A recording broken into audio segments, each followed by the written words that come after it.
cash flow is so important when starting out, especially if you don't have much cash to invest. Yeah. You know, having to invest, you know, for 500 units, you're gonna put a couple $1,000. A lot of people don't have that.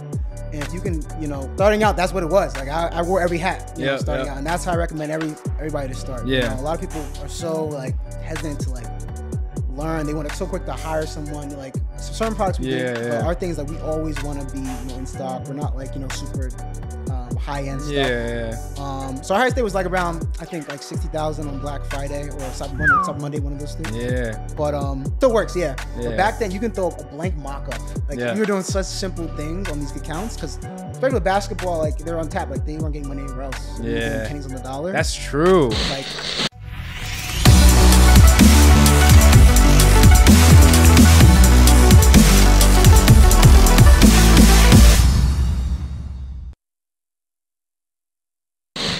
All right.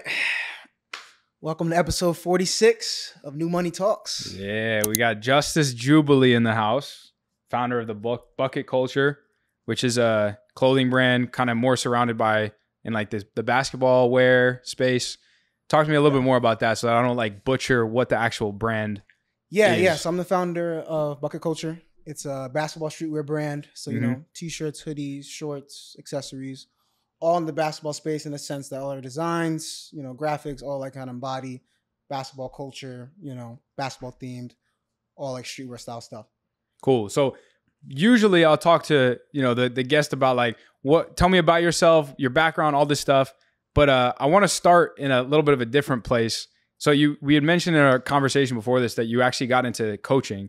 And I think a lot of people who are watching this right now, they want to build a clothing brand. They want to build an e-commerce brand, but they have no idea where to start. And so I'm going to plug that real quick for you. We did not talk about this before, but like, I want you to plug that real quick because there's a lot of people that want to learn from someone who has like walked that path before them. So feel free to plug it, talk about it. And then I want to like get into like how that coaching kind of transpired post building the brand.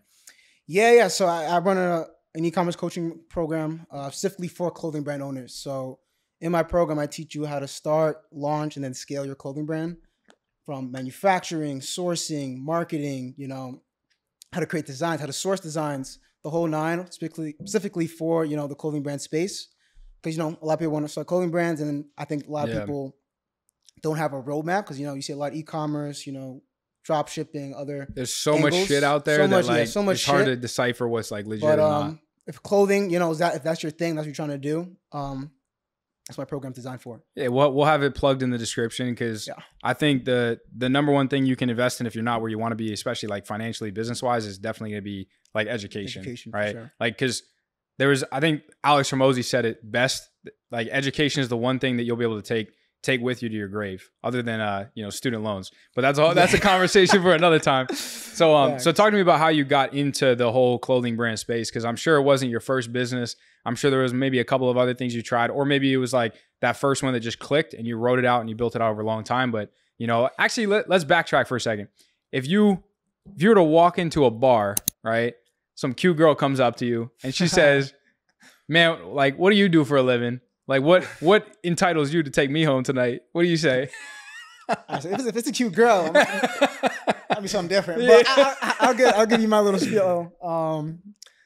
So I'd say, you know, I'm 24 years old. I live in New Jersey, and I founded a basketball streetwear brand. I'm a business owner, and that's kind of what I say what I do. I mean, my day to day, you know, is running the brand, running the coaching program, and my background. 50% Bermudian, 50% Barbadian, which is Barbados. And that's kind of my spiel, my background. Barbadian. Yeah. That's pretty cool. How has that like influenced your life, whether it was like growing up or your family or the trips and the travels that you get to go on? Because I know you do a lot of that. Yeah, we've been to Bermuda a bunch of times. My mom was born there. And I'm a big family guy myself. I love my family.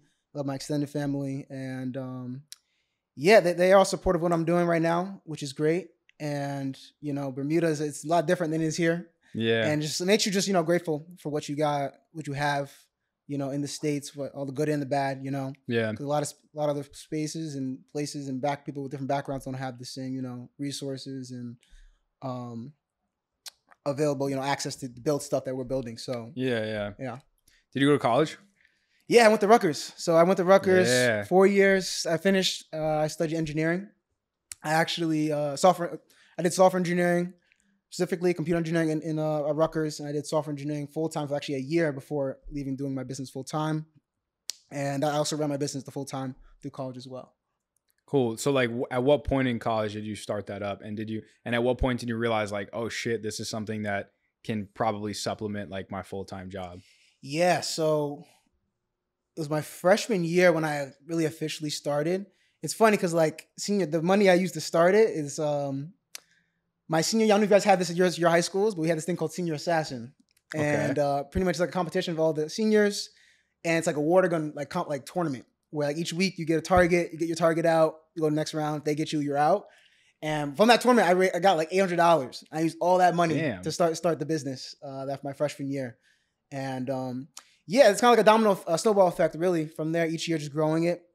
And I really never took it serious, honestly, until like end of my sophomore year. That's kind of when I knew like, okay, I have something serious here that can actually build into something. And we're talking like 2019? 2019, yeah.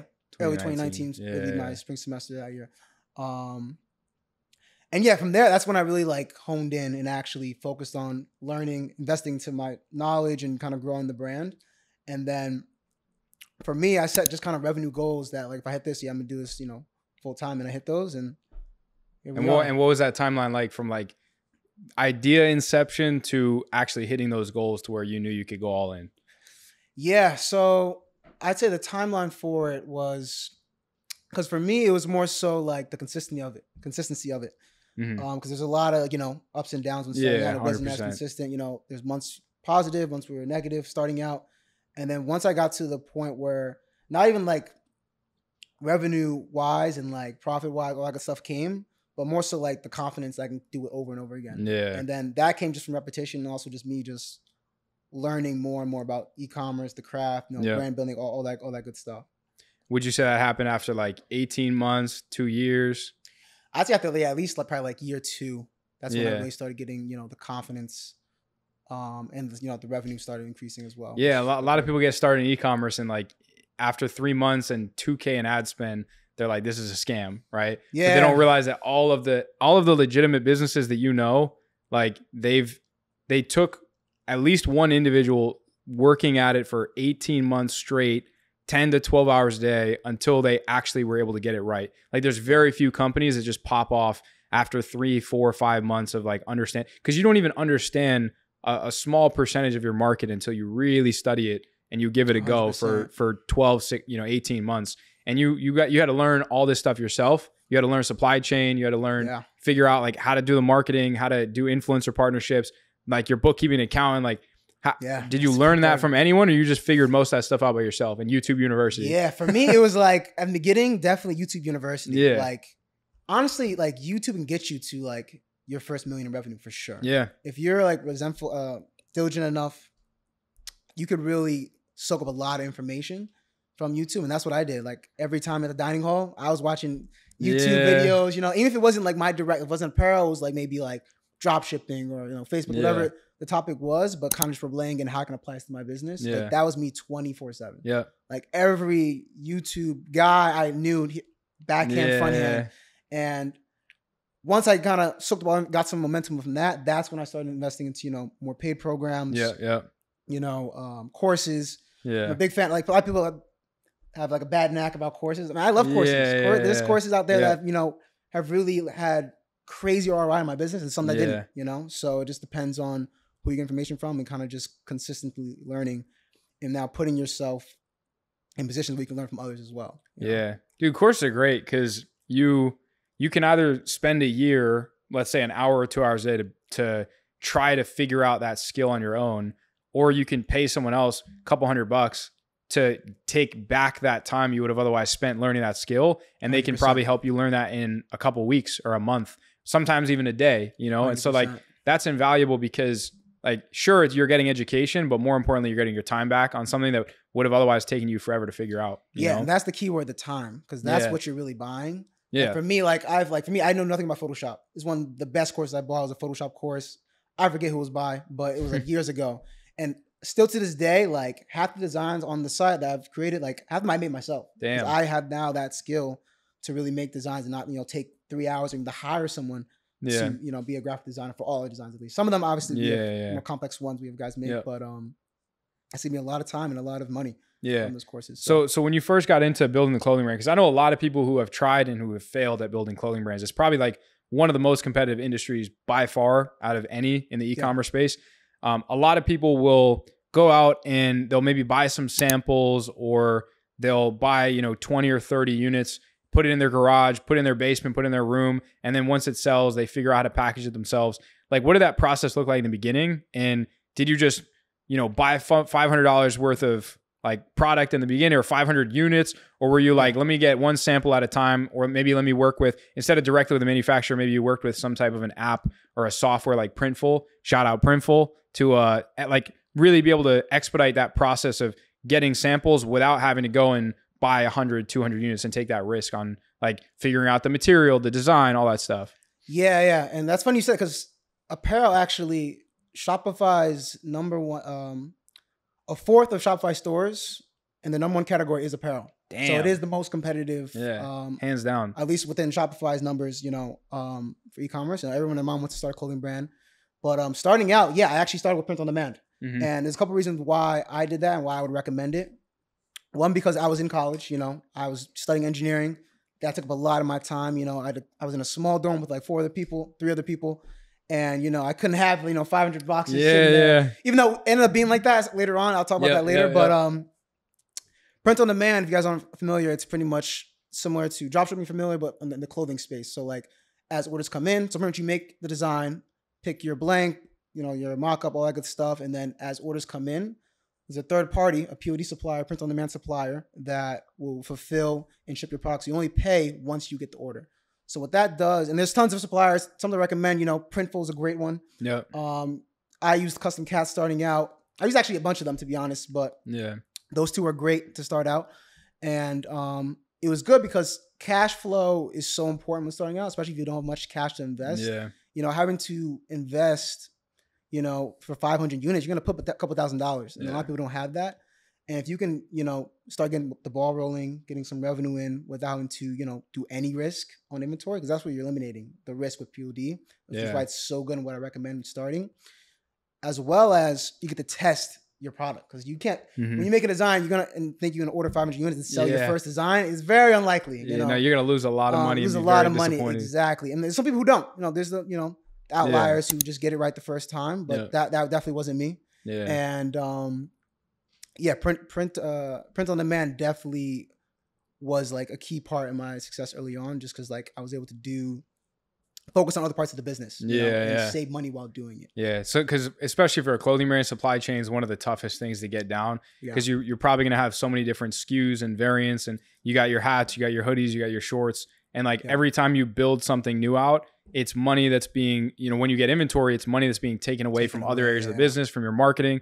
So like a lot of people, whether it's clothing brands or a different type of company, they go out and they buy the inventory without having any proof of concept in the product. Exactly. Other than like, oh, well, Sally is selling this mascara product really well, but little do they know that Sally's been building up Facebook pixel data for a year, or she has Kylie Jenner like shouting out her product. So it's like, just because someone else is doing it, or because there's another brand that's selling a similar product, it doesn't necessarily mean that it's going to sell well for you in like your situation.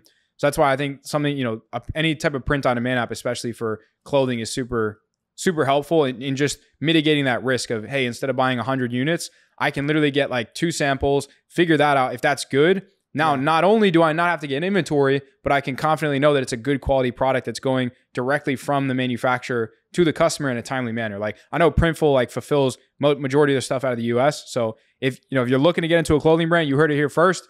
You don't need to get a bunch of inventory in the beginning. You can like get scrappy. You can figure it out with the print on demand service. I'd personally recommend Printful. You can click the link below in the description.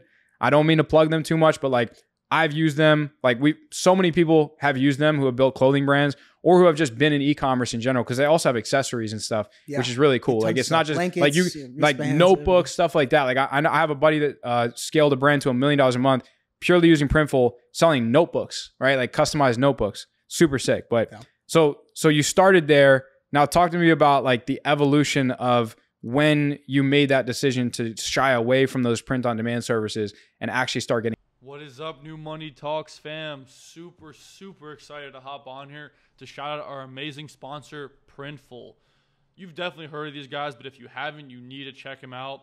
These guys are amazing for so many things, but honestly, two things are amazing. Look, if you want to start a business, print on demand business, it's amazing. You can literally plug these guys into your Shopify store, and they're on WooCommerce, Wix, you name it, they're on it. Amazing integration. But what you could do, you can start a business tomorrow. Any logo, any design you want on a hat, on a shirt, shorts, joggers, backpacks, mugs, you can make it and not have any inventory. You can drop ship it all from Printful. They're amazing. That's number one.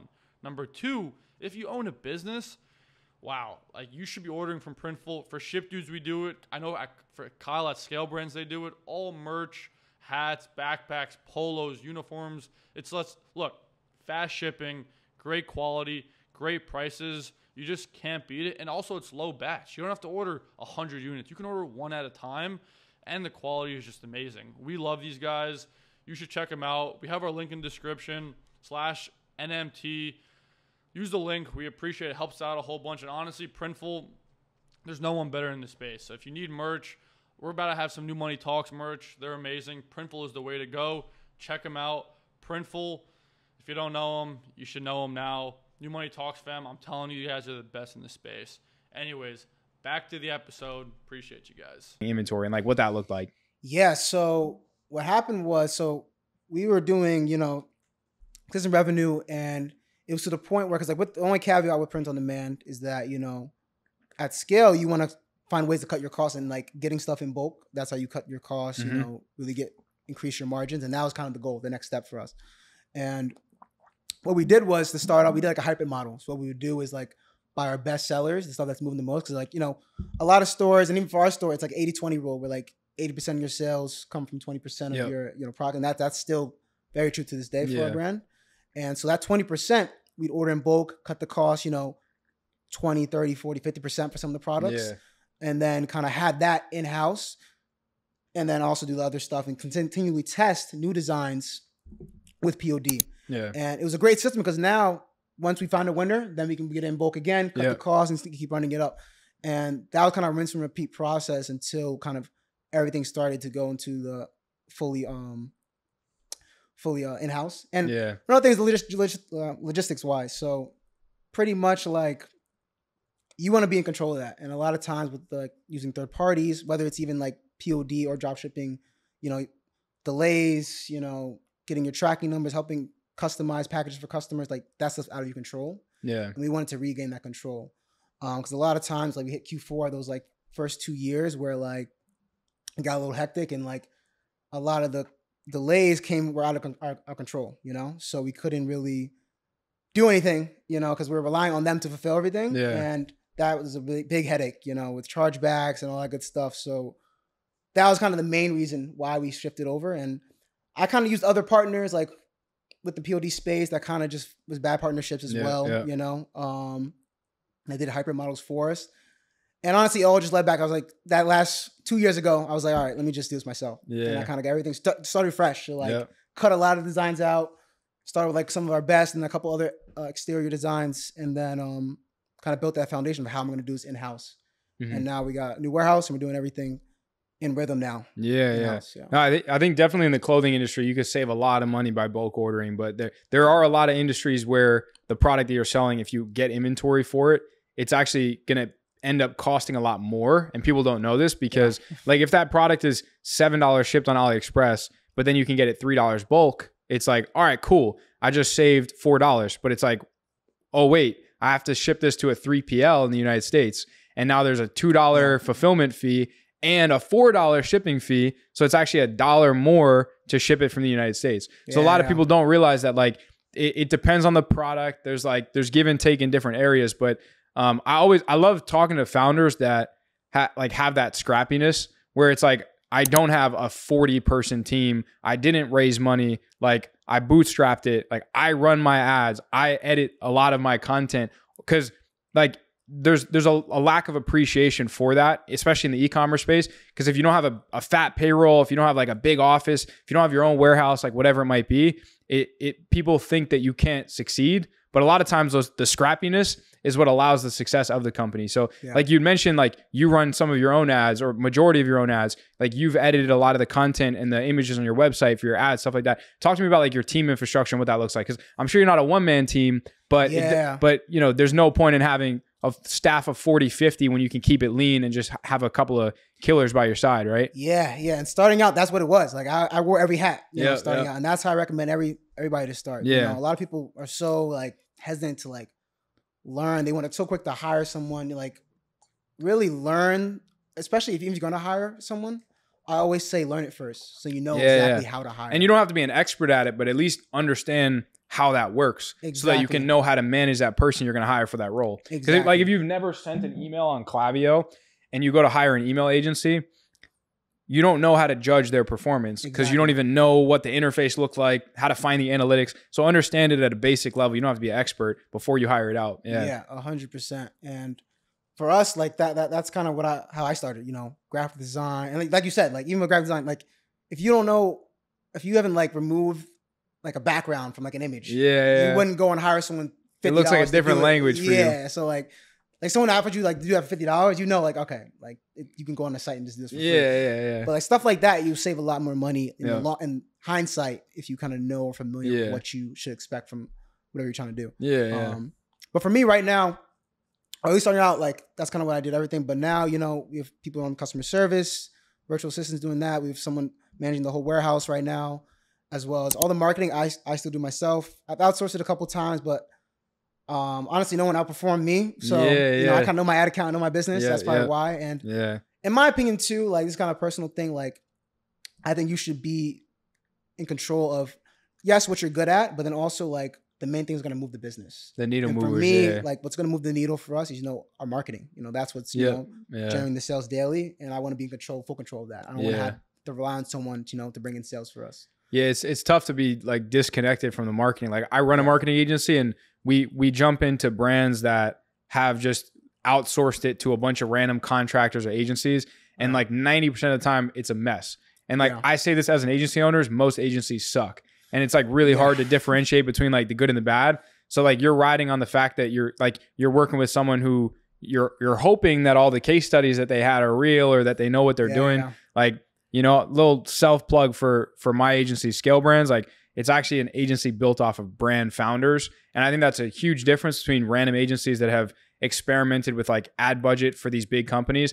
I literally just talked to a company that admittedly said that they worked with one of the biggest agency owners in the space. I'm not going to name drop, but they said this guy is like a big guy in the space, and we paid a premium to bring him on, and we looked and audited the account. It looked terrible. So like this guy's a great marketer, but he worked with a couple of big companies that he was able to name drop, but like he was a great marketer for his personal brand and for his agency for getting clients. But when it came down to delivery, like it sucked. But then we're talking to the founders of the business, and we're like, have you, like, first of all, they're getting like a 0.1 ROAS, right? Sheesh. And we go, so what are your goals? They're like, well, we'd like to be at like a 3.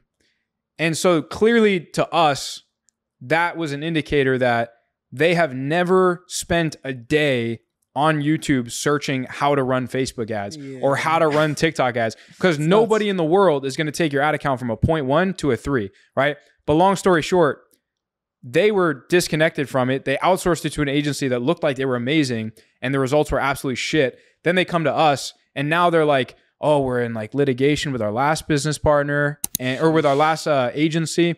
And like, that was a shit show. And so they're just so hesitant to move forward, you know, and they're like, we need like multiple references. And we're like, anytime that a company asks for references, you usually get off on the wrong foot. But yeah, at the end of the day, it's like, if you're running a brand, there's nothing wrong with outsourcing it, but know what the fuck you're outsourcing and understand fundamentally how to do it yourself. Like, be in touch with it so that at least when you do go and outsource that thing, you know what to like judge them on, right? And then if you need to take the reins back, you can always take them back. But 100%. Yeah. Cool. So I I gotta have something in here for the shorts, for the title, something fun. Talk to me about like one of your highest days with the brand or one of your biggest months. Yeah. So, our highest month was about $500,000. Respectable. About and that was last December, I believe. And then about 400 and some change, and then like the rest was like wholesale. Mm-hmm. But and that was like during December, and that was like with like their ads shut off halfway through the month because like fulfillment was just insane. And like this year we have a bigger warehouse. The systems we have are so much cleaner now, so we'll be able to like literally run it to like the day before Christmas. Yeah. So we should definitely beat that with ease this year. Nice. And then highest day. So like highest day, with clothing, I've seen some nutty stuff. But you got clothing drops, right? Yeah, so we don't do that kind of stuff. That's the thing. Okay. Like a lot, if you have a clothing drop model, you can see those like peaks and using the Shopify screenshots. But like, it's not. But then it's not stable. Ours is very stable because like our thing is like we don't really sell out. So certain products we do, but our thing is like we always want to be in stock. We're not like super high end stuff. Yeah. So our highest day was like around I think like 60,000 on Black Friday or Cyber Monday, one of those things. Yeah. But the thing with us, like we were doing 5-figure days like up to that day because we start Black Friday like 3 weeks before. To beat everybody. As you should. And that's like if you guys aren't doing that, like definitely try that out. Trust me. Compared to a year you've done just Black Friday sales, you'll surpass that revenue with ease. And let it run a little bit longer than Black Friday too. A lot of people don't know. February. A lot of people don't know. Like it's Black Friday till Valentine's At the end of the day, it's just copy and probably like a discount code you're using, right? Like that's the only difference. You might have a banner that you change a couple weeks after Black Friday, but like keep that shit running a little bit longer. Like I remember I had one ad that was just printing. It was just like spending $1,000 a day, like a 3-row ads. We had that shit running for like 2 months straight. Yeah. Insane. Yeah. Like I said, if it stuff's especially on Facebook, like or Instagram, whatever your TikTok. Yeah. If stuff's running, like don't turn it off. Like if it's still that offer's still going, we let that stuff run. Same way. Like so off the top of your head, do you know what like percentage of the business comes from like your organic or like your influencer marketing efforts versus like paid ads? Yeah. So starting out like it was a lot of like, I'm talking about year 1, year 2. Yeah. It was mostly like influencers or meme pages. Like that was the play back then. And that worked so well for us. Like what we would do is like we would contact a bunch of like NBA meme pages back in like, 2018, 20. So honestly, some of those still hit. But like, it's but most especially before that. You got to kind of model what they post and like do the exact same format. Like, it's still cool stuff. It still works, But back then you can throw a blank mock-up. Like we were doing such simple things on these accounts because especially with basketball, like they're on tap, like they weren't getting money anywhere else. So we were getting pennies on the dollar. That's true. Like NBA meme accounts were just doing it for fun. It was like 15-year-olds, just doing it for fun. But massive audience, and those would just slap. And we would just do that over and over again. Yeah.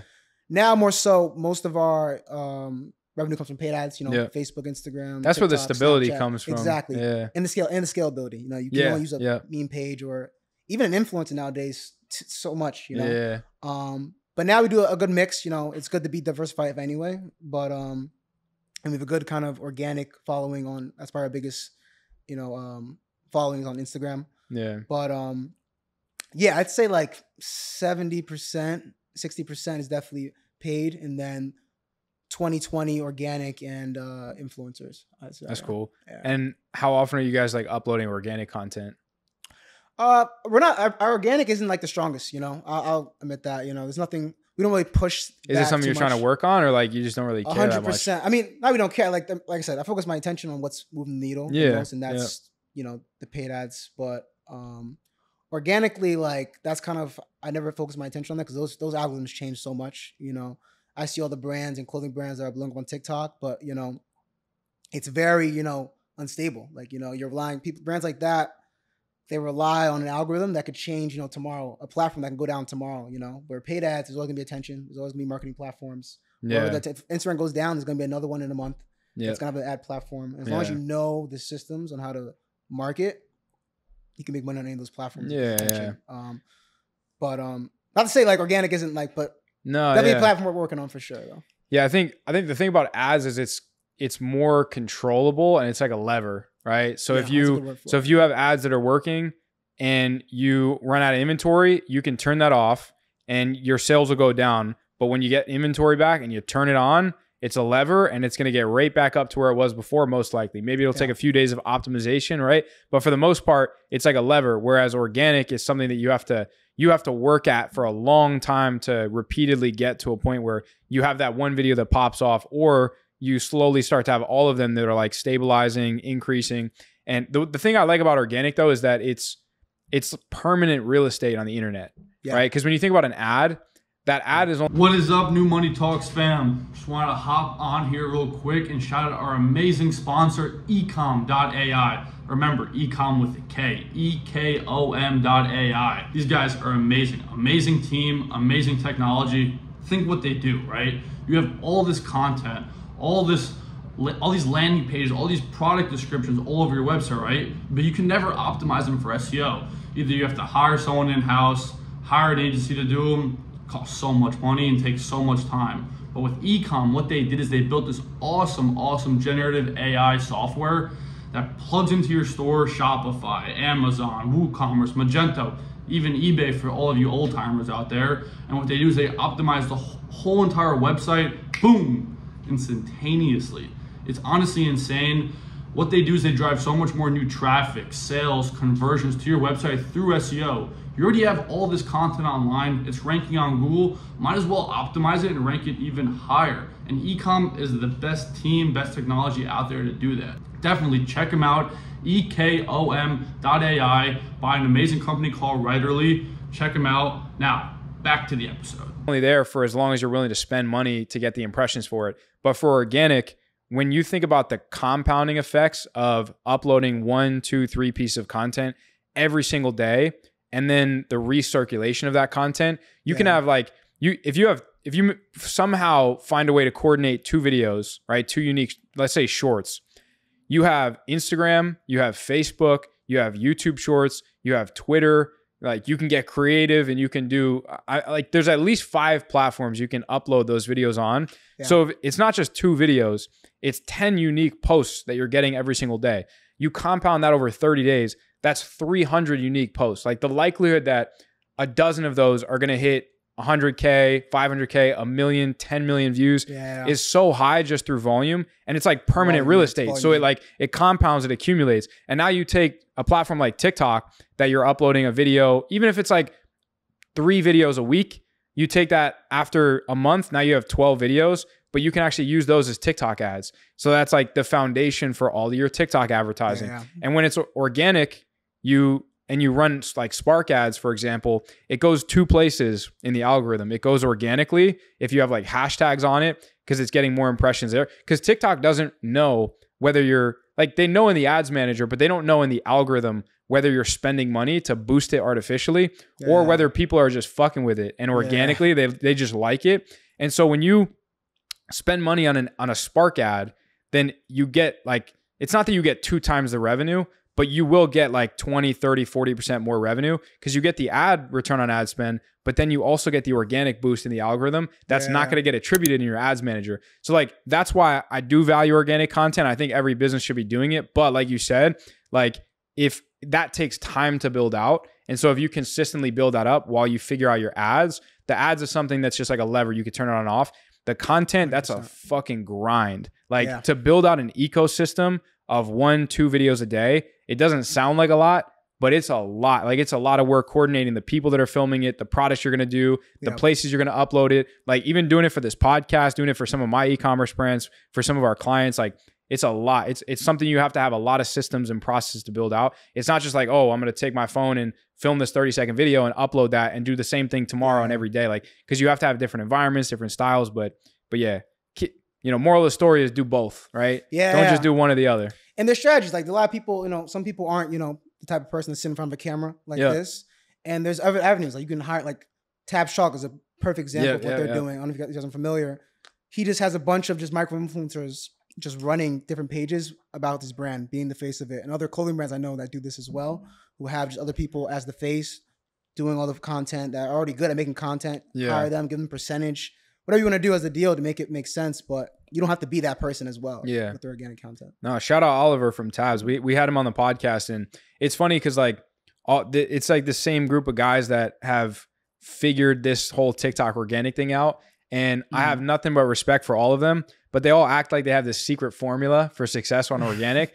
But like, I'm telling you guys, all that the formula is post good quality content and as much of it as possible. Yeah. And through that, you'll get feedback from the marketplace on what works and what doesn't, right? So sure, like you want to have a good hook, you want to have a good angle, you want to have a good environment, right? You can do the stepsister videos, right? You can do whatever you want. But like at the end of the day, it's just post a lot of like as good of content as you think is good and as many of it as possible. And then you just iterate based on like what works and what doesn't, right? Like it's not rocket scientist. You don't have to pay $10,000 for a course to figure out like TikTok organic. Just like test a bunch of shit and you'll figure it out. And that applies for most things, right? Like if you don't know how to build a landing page, watch a few YouTube videos, like hire some contractors, like you'll figure it out if you just like test a bunch of stuff, get the market feedback, and then like adjust based on that, right?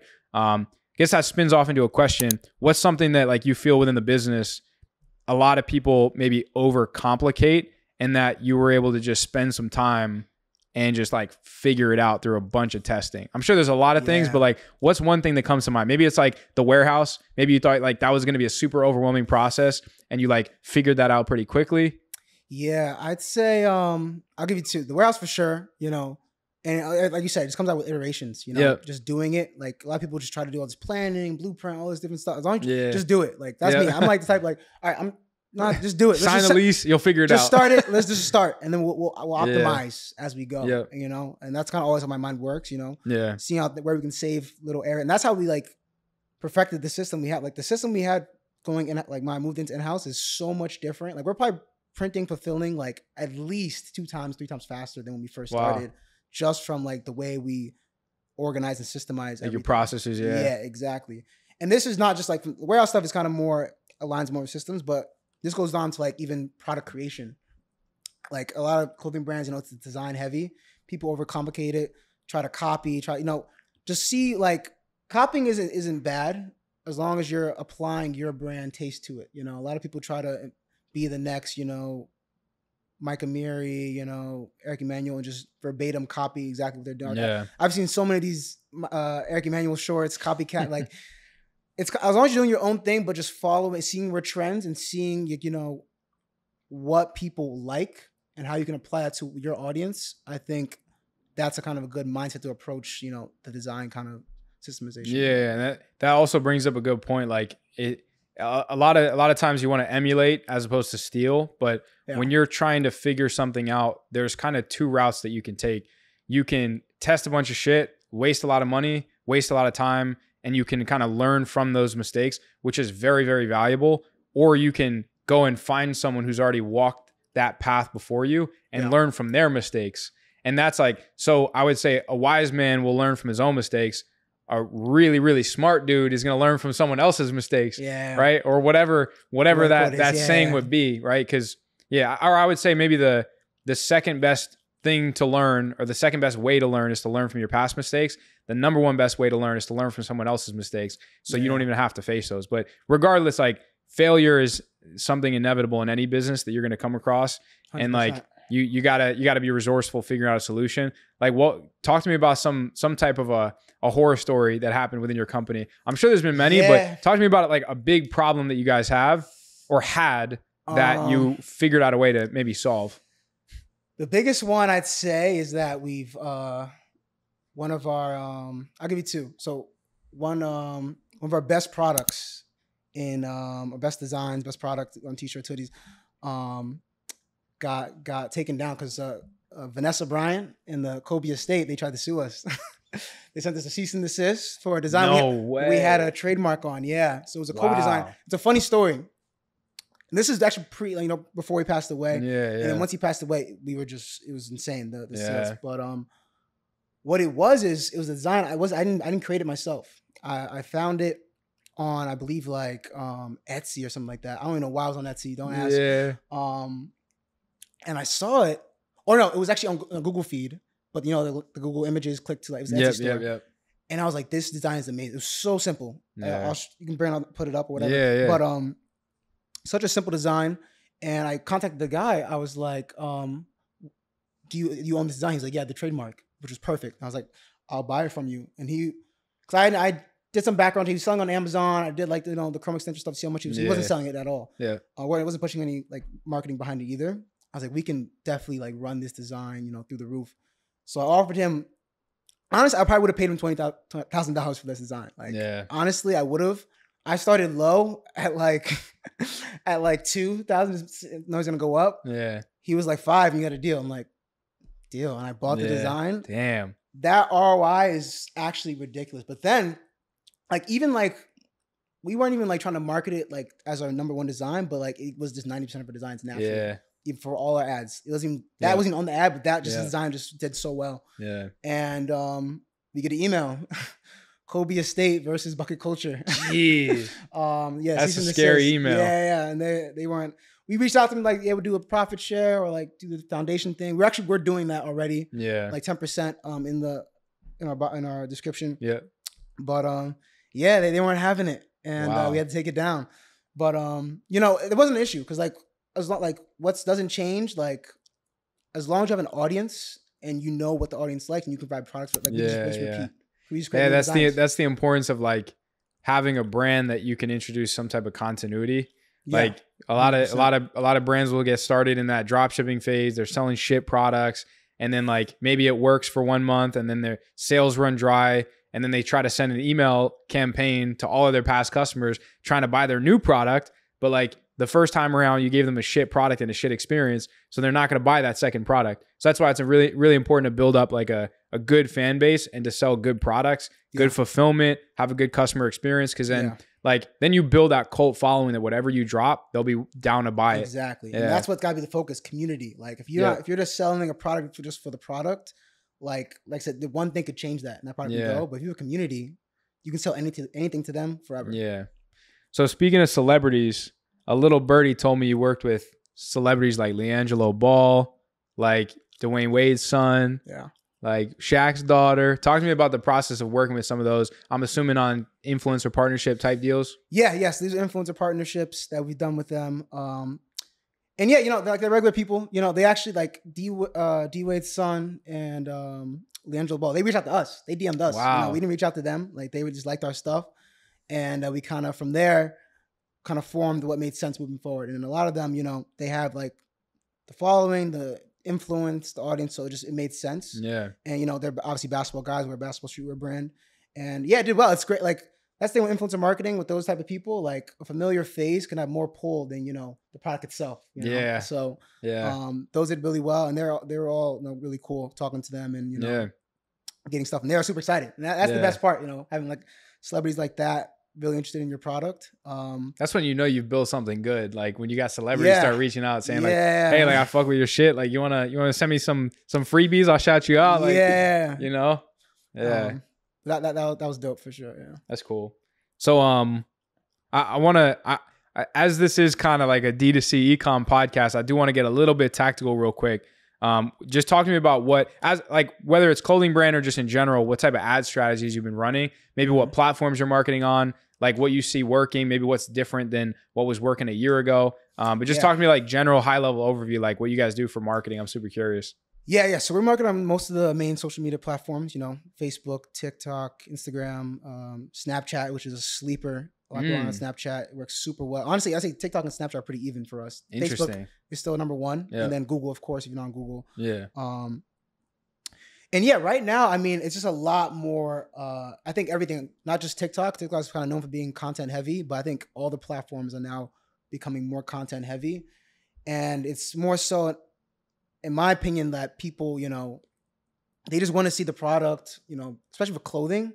Like they got to see it, a couple times. Like I think the average, person has to see something 7 to 9 times before you make a purchase. Yeah. So if you're not, getting those different touch points and showing them different, product, video, carousel, people, different angles, and that's very important to have in your full ad account to really see success. You can't just rely on one format, I think, anymore. Especially algorithm change, iOS 14 stuff. So that's been a major, I guess, help in like keeping our accounts healthy and scalable. It's like the content strategy. Yeah, like the content, like the creative variation, and then like purposely trying to hit people multiple times and knowing that you're gonna eventually get them on like one of those touch points. Exactly. And a further touch, like also like that's a lot of the front end stuff.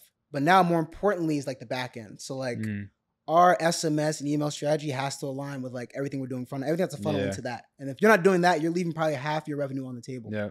Because that's like where everything funnels in for us. Like I'd say like out of like at least like honestly 50% of our sales, there's a touch point from SMS in there, you know? And especially with a younger demographic, like text marketing is by far like our highest ROAS platform. And we have flows that go from like, you know, our quick 7-day flows, 14 up to like, you know, 6-month flows that run on autopilot. What's up, New Money Talks fam? Have you ever wanted a personal sales force for your e-commerce brand? If so, you probably haven't heard of the new kid on the block, Feel.tech. Feel is an e-commerce selling solution for D2C brands that want to provide interactive purchase experiences to their customers and streamline the actual sales cycle of a buyer.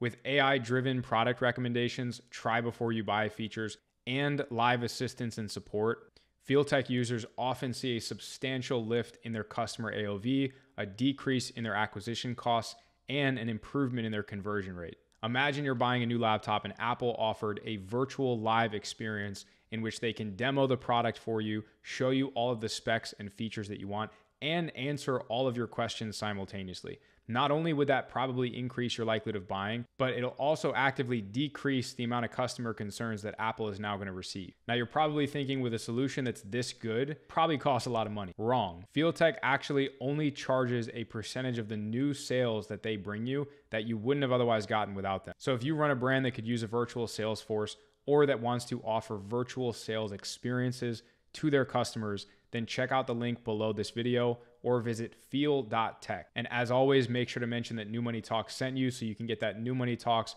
white glove onboarding experience. Now let's get back to the podcast. I just print, and as long as you like set those up and optimize them, like those will always, you know, make money if you have a good front end strategy. Because like right now, especially like with Apple, everything's changing, you know, AI, all this crazy stuff, but like now the focus has been like not for direct response, it's now for like LTV. Yeah, you know, that's 100%. what we're looking at now. Like we're not looking at, okay, we require this customer for $30.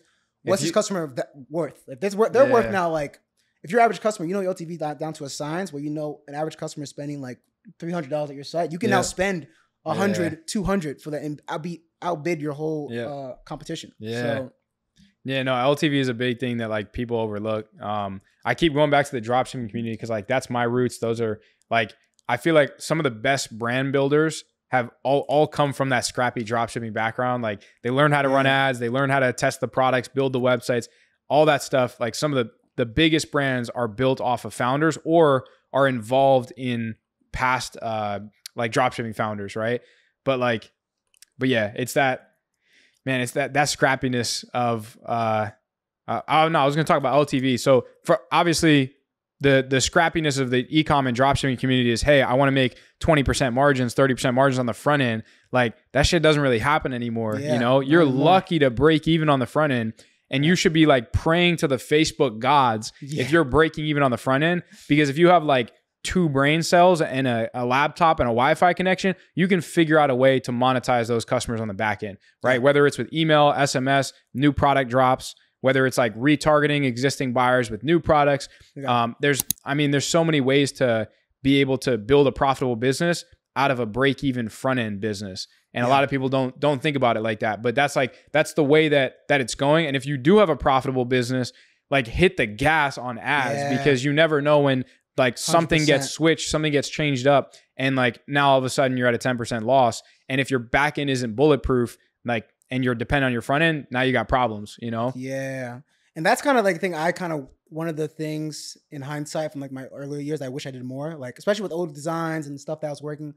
Like a lot of times, like, for me, it was like the opposite. I was kind of scared to spend more money, you know? And a lot of times I look back and like, I could have spent so much more on this, this month or this design. Like you said, like even like pushing it to break even, as long as you have that back end setup, it's going to have so much more upside later on. Because as long as you have a system in place and a brand where you can create new products and clothing, obviously that's very easy and doable. It's honestly more beneficial to do that sometimes. You know? And like for those of you guys that can't conceptualize or visualize what the power of that looks like let's say I have a product that costs me $10 and I'm selling it for $20, right? If I'm acquiring customers at $10, then I'm breaking even, which sucks because I'm not making any money.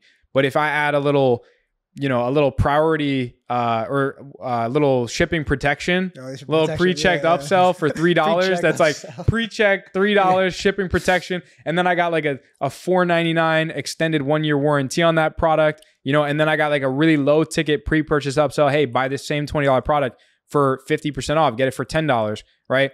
And all of that's just on the front end, right? Now you went from spending $10 to make $20 to just changing your offer a little bit and introducing more incentives, right? Even shipping, right? Let's say it was $10, you get it for 10, sell it for 20 and free shipping, right? Now make it $4.99 shipping and then free shipping on orders over 30. And then guess what? You have a conveniently placed $10 pre-purchase upsell for that same product, right? That's how you go from spending 10 to make 20 to spending 10 to make 40 on the front end. Yeah. And even with those changes and adjustments, if your margin is small, now you got your back purchase or your back end post-purchase upsells. You have your email flows and your sequences. You have subscriptions, like lucrative subscriptions you can introduce. So like there's so many different ways that you have to just think about the funnel and the customer journey in which like where can I ethically get a little bit more value out of each customer, right? Exactly. And I think that's the key word, ethically, right? Like there's a lot of people that are doing the whole MRR stuff where it's like, buy this product for even fucking Lululemon did this. Really? No. Sorry, not Lulu. I love you guys, Lululemon. You're talking about Fabletics. Yeah, Fabletics. Yeah. So there was an ad with Kevin Hart that just got shoved down people's throats. I saw it like 10 times. I almost bought these. And if I didn't know the MRR, if I didn't know the MRR tactics from drop shipping, then I would have got sucked into it and they would have been billing my credit card $60 a month for this like foo-foo subscription. And so the whole ad was, it was Kevin Hart saying, hey, 2 for $24. They're still running it to this day. Yeah, you buy the 2 shorts for $24, but then you're automatically opted into like a $50 a month subscription that most people don't know about. And you got 21-year-olds taking their parents' credit cards, buying this, and then their parents are looking at this. They're 50, they're 55. They don't know how to charge back. They don't know how to contact their credit card company and take that charge off, cancel the subscription. So now that $24 order became $240 out of each customer over the course of that year or 6-month period, obviously until they cancel, which is like super shady, but there's ways that you can introduce similar concepts way more ethically and like get more value out of each customer. Yeah. And that's the goal. Cause like that first purchase is the hardest. Yeah. But getting them to come back, that's when it's like, and there's not be, it can be post-purchase. It can then be SMS. It can be like all these different channels you want to be utilizing to kind of increase that AOV, increase that LTV for your customer. Yeah. Because after you get that first one, the second, third, fourth is actually a lot easier to get them to come back. Yeah. So more specifically, since like the TikTok's the new kid on the block, right? It's really only been around for like 2 years. Facebook's been around for like, I want to say a little over 10. How's your TikTok performance been, out of curiosity? Yeah, TikTok's pretty, we spend a good amount on TikTok, like outside of Facebook. Like TikTok is like our next, where most of our spend is. And there's months where it was actually even for some time. Yeah. It's like I said, it's very, it's a roller coaster. It's a roller coaster. Yeah. It's very creative heavy in the sense that like, once you find that one creative that's snapping, it's going to snap. It's going to snap, but it's not going to snap forever. Yeah. Where Facebook, you might get some more longevity of it. Yeah. So it might snap for like a week or two, but then you got to kind of, it'll fatigue really quickly. But the thing with TikTok is like, and which is why you're back in so important. You're getting clicks so much cheaper. Yeah. Click-through rates so much, everything's so much. So you need to be spending there because like people are coming to your site, they may not buy, or the conversion might be slightly less, but you're getting like twice the SMS subscriptions. Yeah. You can literally like spend all of your top of funnel traffic on TikTok and then retarget those people on Facebook. Literally, that's a play. And you're gonna get purchases way cheaper than if you were to just do top of funnel on either platform. Yeah, it's a great like awareness and top of funnel platform just from how cheap it is. Yeah. And as long as you can create content consistently, you can really like make serious money on TikTok alone. Like honestly. Yeah. And like I think it's obviously the content. I think the cool thing about TikTok is it forces brand owners to really hold themselves accountable to producing a very high volume of very high quality content. Yeah. And I think if that's all that TikTok does, even if as a brand, maybe you lose a little bit of money on TikTok, if it holds you accountable to getting a shit ton of content in attempts to trying to figure it out, you can take that content and you can get it to work on Snapchat ads, on YouTube ads, on Facebook ads, etc. 100%. That's more so because for me, like that's kind of how that's what happened to me, to be honest. In the sense that like for Facebook, we've been using mostly like carousels, images as our number one creators. But once we got on TikTok, it has to be video. So we started making more videos, and then when you repurpose that on Facebook, like, oh, these are slapping as well on Facebook. So like you said, it kind of forces you to make that content and get creative with it. Yeah, and it's cool because like nowadays you can repurpose TikTok content anywhere as long as you're mindful of the safe zone. So for those of you guys that don't know, when you're creating an ad creative, there's something called the safe zone where you have your text, your main subject, to where you can crop it for multiple platforms. So like if you make a TikTok video, you don't want to have the text at the very top and the person's face at the very bottom, because then you can't crop that to be suitable for Facebook or for Pinterest ads or somewhere else.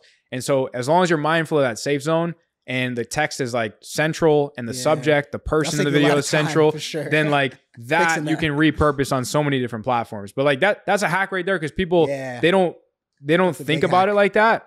And then they make all this TikTok content and organically, maybe they're crushing it, but they can't repurpose that content on any other platform because it's only suitable for that one platform, right? So make content that you can easily repurpose, right? And another thing is hold on to that raw content too, right? You might be working with a content creator or an influencer, and there's text on it and there's audio behind it, and there's all of these things that don't allow you to repurpose that clip multiple times in other videos. So whenever you do get a final video, try to get the raw footage as well, right? Because if I'm you and I'm working with Leangelo Ball and he shouts out the brand, but I have text over it, and then I don't save the raw video, then I can't use that little shout out in the, as the hook of any of my future videos. So like figure out a way to where you can repurpose it and like be mindful of the content you're getting. Yeah. So, how's your tracking attribution been? You using any fancy, fun tools or softwares for that? So I've tried. We're using Triple Whale right now. Triple Whale's been great. We love Triple Whale. Use them for our accounting too right now as well, which has been pretty helpful. A lot of people don't use it for accounting, but kind of as like a P&L, you mean? Yeah, pretty much. Yeah. It's been good. Honestly, like that's where I look at the ads, is in the Triple Whale dashboard. Our ad accounts. Cause I had 2 ad accounts kind of my lifetime.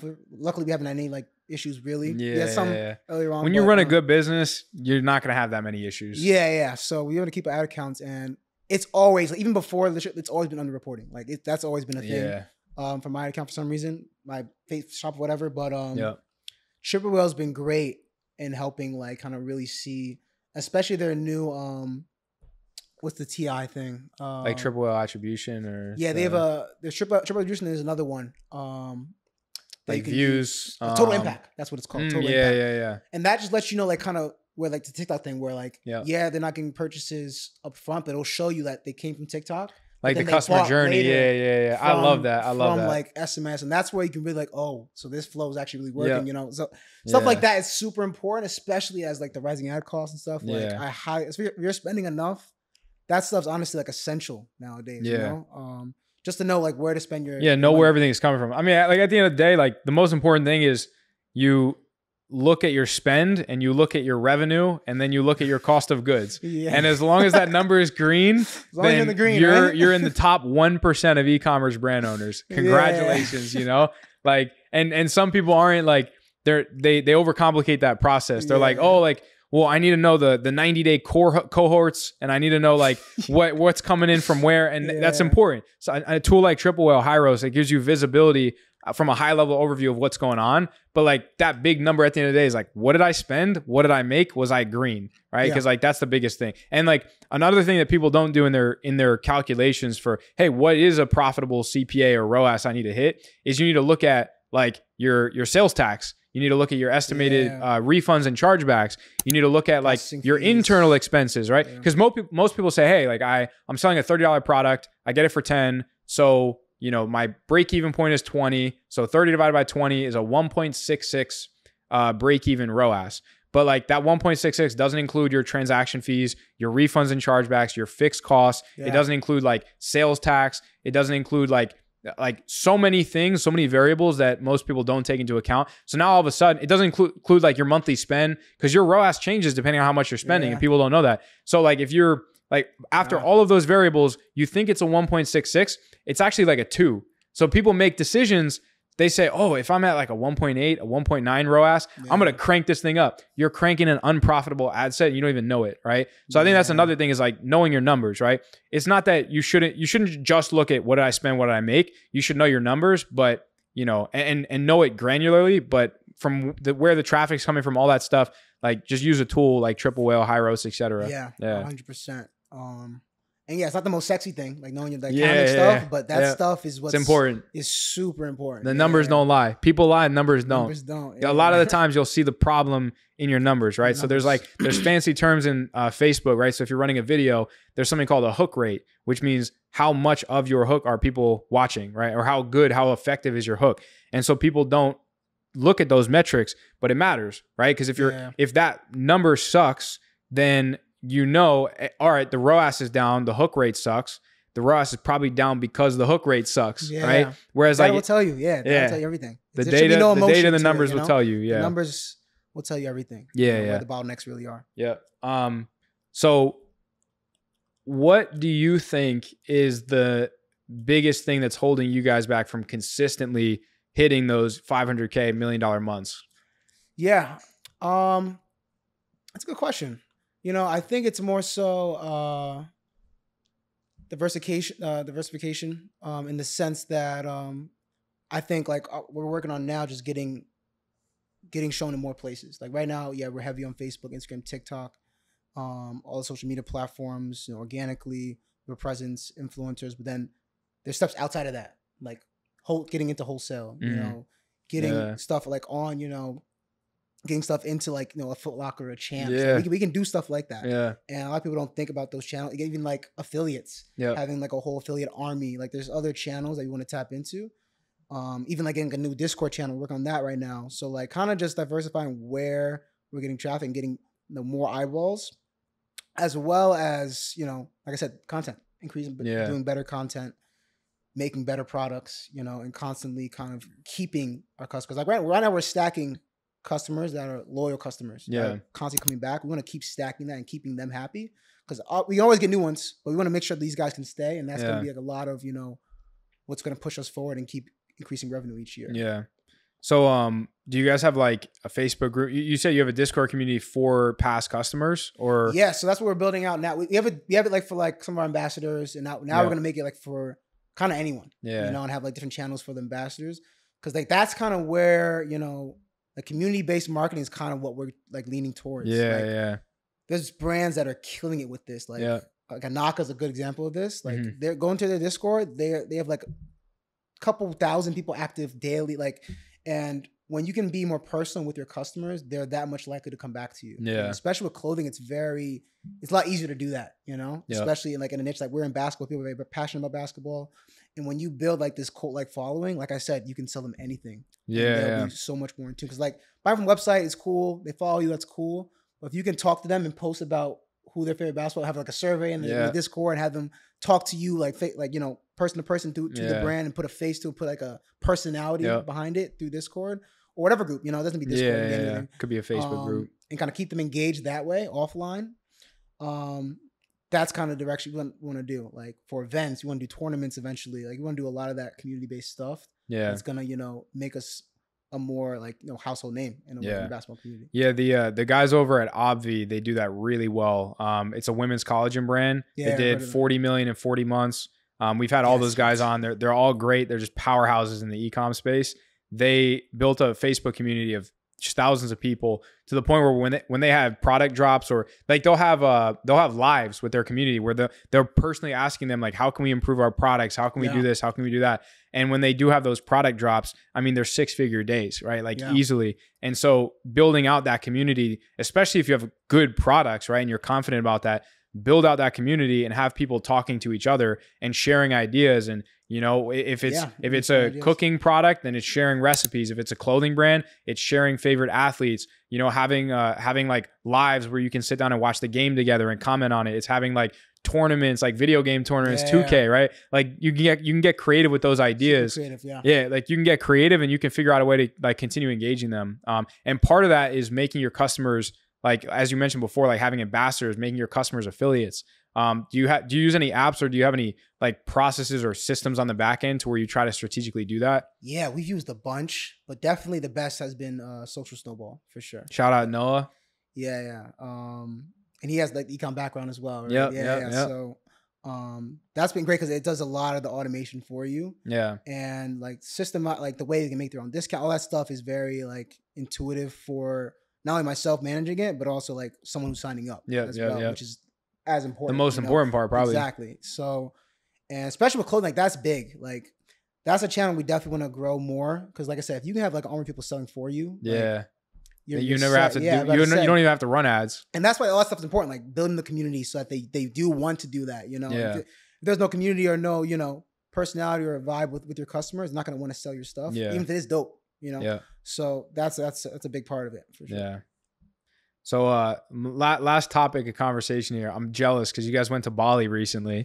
Yes. And I went there like 4 years ago. I was going to go, but, you know, got caught up in some business, moving stuff, whatever it might be.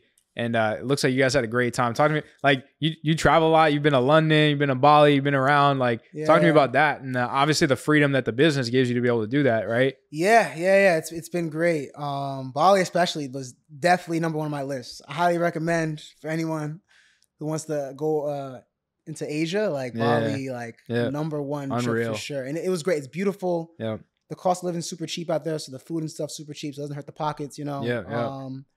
And everyone's like so kind out there. You know, it's not like America. America, dude, that's the thing you learn when you travel is like there's more countries than just America, and there's different people. Like, because you know I'm New Jersey, New York, and you know how New York are. You know, if you know, you know. And, out there, like the hospitality is unmatched. Like the people are so genuine. Everyone, you know, so welcoming. It's just a different vibe. You know, it's also just good to switch your environment out. You know, that alone for like a month out there was just like. It motivates me even more to kind of keep doing what I'm doing. Yeah. It's funny how that works. Like when if you're from the United States and you travel to other countries that might be like, you know, less well off, but that are just beautiful, that live the way that people should live, like detached from electronics, all this stuff. Like it makes you motivated to do even better. And then there's the people that live in those countries and they're fighting so hard to get a ticket to come to the US. Yeah. And then once they get here, they're working their ass off to live in a country that like that values taking those trips and going to these other countries, right? So it's like you'll get people from Europe that move here to have a better life, or from Asia,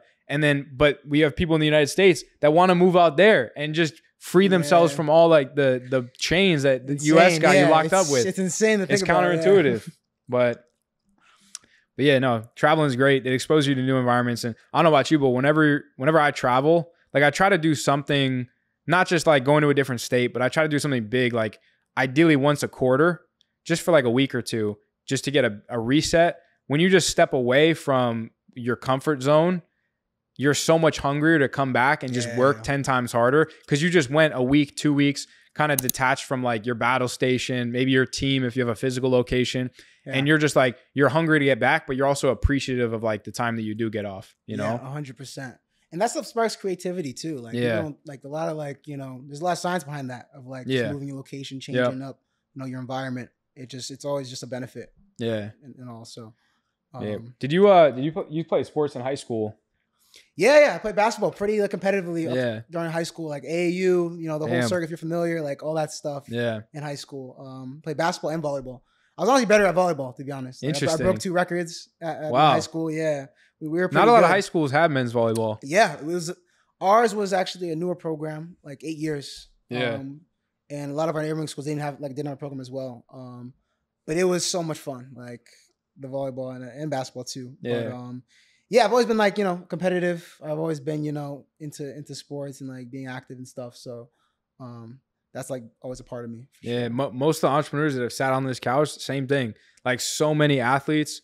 It's crazy how that translates, like that athletic drive and that competitiveness and that camaraderie and that team building translates to business building. Yeah, and it's very parallel, like more than people think. And I'm so glad that I was like involved. Some people were involved in sports all their life. Yeah, sometimes you can tell. I couldn't imagine that. Even like in a career standpoint, too, for people doing 9 to 5 stuff, all that stuff I was doing in college, you can kind of tell who people who are team oriented, who are very driven, competitive. That's what those sports really do teach you. You know, it's very, intangible, but super like, fortunate to have done all those years of being in sports. So, and I'm sure that helped tremendously, like conceptualize the idea for the business, right? Yeah. Like if sports wasn't part of your life before, then like it probably wouldn't have translated into the business you built. Yeah. And that's what makes it, a lot of people like try to do, like, especially if you're first starting out, like do something that you're familiar with. Like for me, it was basketball. Like I started my first entrepreneurship, taste probably back in like 4th grade when I was selling like Bakugan and shit. But actual like attempt was with dropshipping. Actually, I tried selling like watches. I know nothing about watch. Don't think I owned a watch at the time. Sold one for $90. Like, oh yeah, we got a print. Yeah. Didn't sell one after that. Wasted like that, like at least $1,000. Honestly, like probably like $1,000 that first run. And I was like, let me do something I'm familiar with. And that's how I got into like the POD, circuit. I was like, I know basketball. Let's combine with this clothing thing. Let's see what we can do. Because like I know the audience inside and out. So it's very easy for me to create designs, create, products that I know they're gonna like. Because if I like them, I know they're gonna like. Yeah, so it was a journey. It's a journey getting to where you're at now. It wasn't just like, I have this great idea.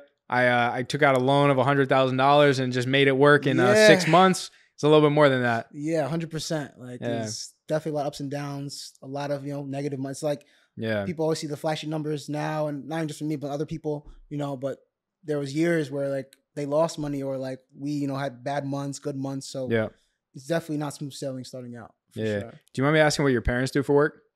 Yeah, so my dad, he was an electrician. Like he didn't go to college. He's probably the hardest working person I know. Yeah. A lot of my drive and like my hard work and my discipline comes from him. And now he has his own business. He's doing his electrician stuff now. Jubilee Electric is his thing. Nice. He does anything in the tri-state in Jersey. Yeah. And my mom, she works at Rutgers actually. So she's a counselor there and a tutor. And for them, like at least growing up, like we were always like, go to school. Like I was very good at school. I studied engineering, that's kind of like, that's always been my goal. And now, the business stuff kind of encompassed that. And now I'm doing this, but that's kind of their backgrounds. Yeah. You have siblings? Yeah, I have an older brother and a little sister. I'm the middle child.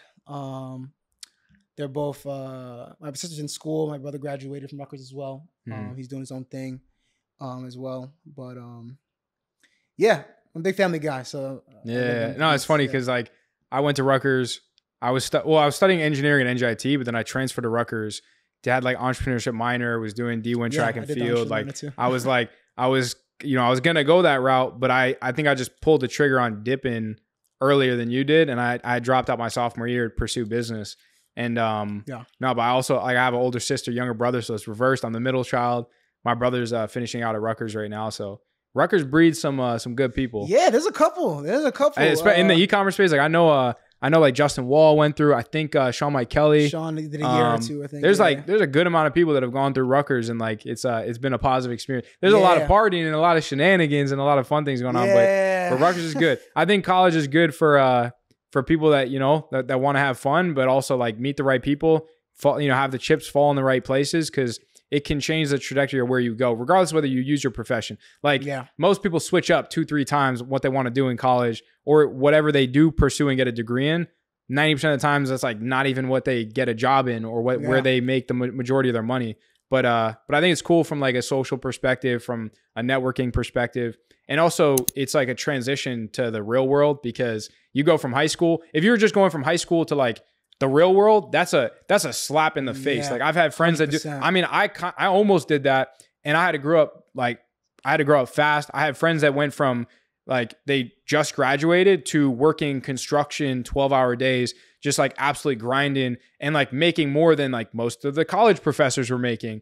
And that's cool, but that hits you hard. College is this soft cushion transition where like the government's dishing you money left and right to go and you have no idea what you're doing. You're just like, yeah, sure. $120,000. Like, give it to me. Like I'll dorm with like 4 people, pack like sardines in a dorm room. And then I'll go to these classes that like, I don't really want to go to and that I'm not going to ever take this advice and learn from it ever again. But you kind of have that safety net and that cushion being there. But when you get out, it's like, oh shit, like maybe I have to pay off those loans. I got to figure out getting a job. But like at least you got those 4 years where you have fun. You partied a little bit, Yeah, I mean, I was always a good school guy. Like I wasn't like, I know a lot of people school's not for everybody. Yeah. But I did really well. I didn't mind school. You know, I did pretty well.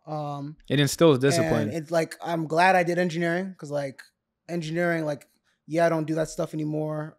But the way you problem solve, all that stuff problems, is so universal. Yeah. Like if I was to redo it, I wouldn't change anything really, honestly. Yeah. And you know, yeah, I mean, I did everything I wanted to do with that. You know, I got the, you know, 6+ figure job after, but you know, business started doing this thing. So I kind of made the switch. Yeah, it's funny. I had like I never disliked math. I wasn't like, oh, I'm super excited to go to math class, but I was always like pretty good at it. And especially once I got to college, when it started getting really tough, like Calc 2, like, you know, like when I started doing that stuff, I think the biggest thing that I took away from that was these are problems that I have never seen before and I have no idea how to solve. And I would literally go on YouTube and I would look up how to do that thing. Because my professor, a lot of my professors sucked. And so my whole college experience was me teaching myself. And so I would go on YouTube, I would learn, I would study, I would put in those hours. But like the important lesson was two things. One, there's no problem that I can't figure out how to solve with enough research. And number two, YouTube University, man. You don't need like 100%. But you don't need to pay someone to learn something for the most part. You don't need to do this, do that. You don't need a college degree. You can learn what anyone else is learning in a college degree completely for free on YouTube. But also you can just learn how to learn just directly from YouTube. So as soon as I started building like e-com brands, I was just 24/7 on YouTube, just learning how to do something, absorbing, taking notes, all this stuff. And if you're academically driven and then you take that into entrepreneurial education, you're going to be a fucking monster. You're going to be a killer in the entrepreneurship 100%. Game. Because all it is how quickly and how well can I learn something? And then how aggressively and resiliently can I apply it effectively, right? Yeah. That's all it is. It's like learning and education and then execution, right? Yeah, but that applies to everything. So yeah, man, good conversation we had. I think we're all hungry. We want to get some Korean barbecue, so I think we're gonna wrap it up here soon. But man, I appreciate you coming on. Yeah, it was a pleasure talking. Where can the people find you? Where can they buy some products? Yeah. So my personal, I'm biggest on IG. That's probably the best way to find me at Justice.Jubilee. Yeah, any question? Anyone in the clothing space definitely interested in the program too that are interested to start and scale your clothing brand, definitely just DM me. I can talk to you about all that stuff there. And yeah, for the brand, it's at The Bucket Culture on Instagram. We're still trying to drop that and the at. We're working on it with people. Yeah, and the store is bucketculture.com. Any basketball enthusiast or anyone into basketball or anyone, we've honestly priced for everybody too. So check it out. Yeah. And do you have any email opt-in discounts? Yeah, we'll make a code for this. But like, what's your email opt-in discount? You do like 10% or something? It's like 10. All right, we're gonna do NMT 15 for 15% off. Is that fair? That would be the best offer on the site right now. Oh, look at that! All right, fire. Well, I appreciate you coming on, and we'll see you guys in the next episode. All right, peace.